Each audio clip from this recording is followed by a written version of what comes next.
Hello বন্ধুরা, কেমন আছো সবাই? আশা করি সবাই ভালো আছো। আমিও খুব ভালো আছি।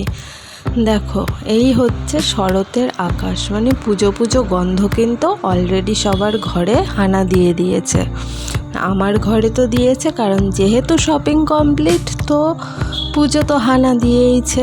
এখন তো আমি অপেক্ষায় আছি কবে থেকে ঠাকুর দেখা শুরু করব। মানে আমার যেন সারা শরীরটা হয়ে যাচ্ছে যে কবে ওই নতুন জামাগুলো গায়ে গলাবো আর বেরিয়ে পড়বো। তা তোমাদের মনেও এরকম কাদের কাদের চলছে বলো। এরপর আমি পুজো দিয়ে নিয়েছি, তারপরে দুপুরে একটু বেরিয়েছিলাম, তাই আর দুপুরের কিছুই তোমাদের দেখানো হয়নি। আর আজকে কিন্তু সন্ধ্যাবেলায় ছিল আমাদের স্পেশাল মেনু, মানে স্পেশাল না, ডাবল স্পেশাল মেনু।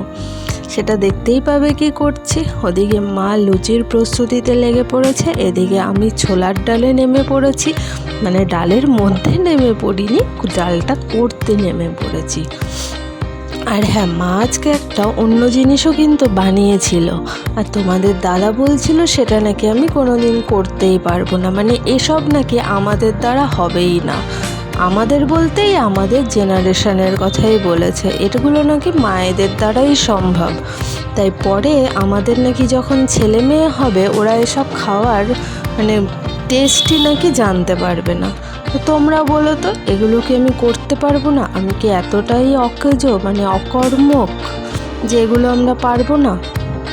তা আমিও তো চ্যালেঞ্জ নিয়েছি যে আমি এটা করে দেখাবই।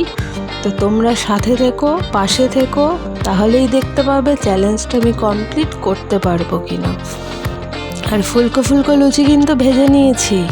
কি একটা কথা বলে না, কি জানি, সেই জ্বলবে মন লুচির মতো ফুলবে, দেখবি আর জ্বলবি লুচির মতো ফুলবি, সেরকমই কিন্তু ফুলকো হয়ে গেছে। আর এই যে যেটার কথা বলছিলাম, সেটা হচ্ছে এই তালের বড়া। এটা নাকি আমার দ্বারা হবে না। আমিও বলেছি দেখিয়ে দেবো, ঠিক একদিন আমি এরকম করে তো খাওয়াবই। চলো তাহলে আজকে টাটা, গুড নাইট, সবাই খুব ভালো থেকো।